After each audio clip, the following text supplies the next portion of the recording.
بسم الله الرحمن الرحيم.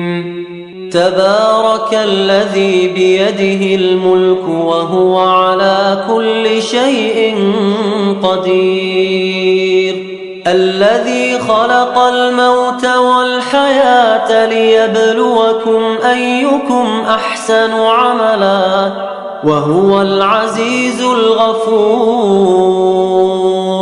الذي خلق 7 سماوات طباقا ما ترى في خلق الرحمن من تفاوت فارجع البصر هل ترى من فطور ثم ارجع البصر كرتين ينقلب إليك البصر خاسئا وهو حسير.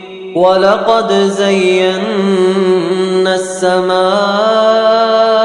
الدنيا بمصابيح وجعلناها رجوما للشياطين وأعتدنا لهم عذاب السعير. وللذين كفروا بربهم عذاب جهنم وبئس المصير. إذا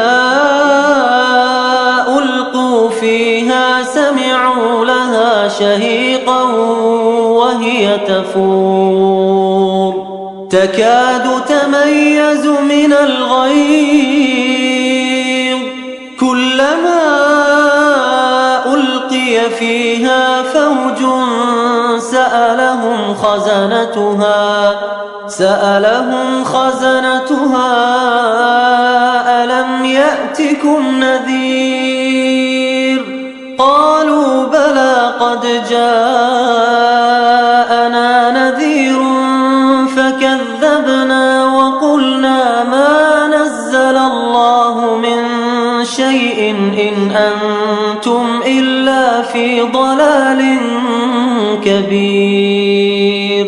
وقالوا لو كنا نسمع أو نعقل ما كنا في أصحاب السعير فاعترفوا بذنبهم فسحقا لأصحاب السعير. إن الذين يخشون ربهم بالغيب لهم مغفرة وأجر كبير. وأسروا قولكم أو اجهروا به إنه عليم بذات الصدور. ألا يعلم من خلق وهو اللطيف الخبير. هو الذي جعل لكم الأرض ذلولا فامشوا في مناكبها وكلوا من رزقه وإليه النشور. أأمنتم من في السماء أن يخسف بكم الأرض فإذا هي تمور أم أمنتم من في السماء أن يرسل عليكم حاصبا فستعلمون كيف نذير. ولقد كذب الذين من قبلهم فكيف كان نكير.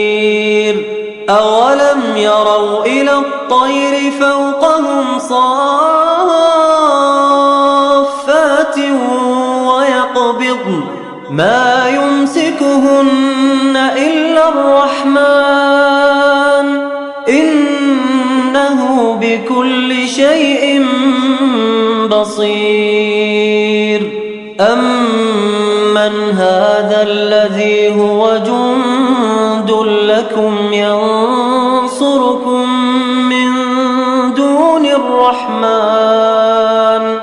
إن الكافرون في غرور أمن هذا الذي يرزقكم إن أمسك رزقه بل لجوا في عتو ونفور أفمن يمشي مكبا على وجهه أهدى أمن يمشي سويا على صراط مستقيم قل هو الذي أنشأكم وجعل لكم السمع والأبصار والأفئدة قليلا ما تشكرون قل هو الذي ذرأكم في الأرض وإليه تحشرون ويقولون متى هذا الوعد إن كنتم صادقين قل إنما العلم عند الله وإنما أنا نذير مبين فلما رأوه زلفة سيئت وجوه الذين كفروا وقيل هذا الذي كنتم به تدعون قل أرأيتم إن أهلكني الله ومن معي أو رحمنا فمن يجير الكافرين من عذاب أليم قل هو الرحمن آمنا به وعليه توكلنا فستعلمون من هو في ضلال مبين قل أرأيتم إن أصبح ماؤكم غورا فمن يأتيكم بماء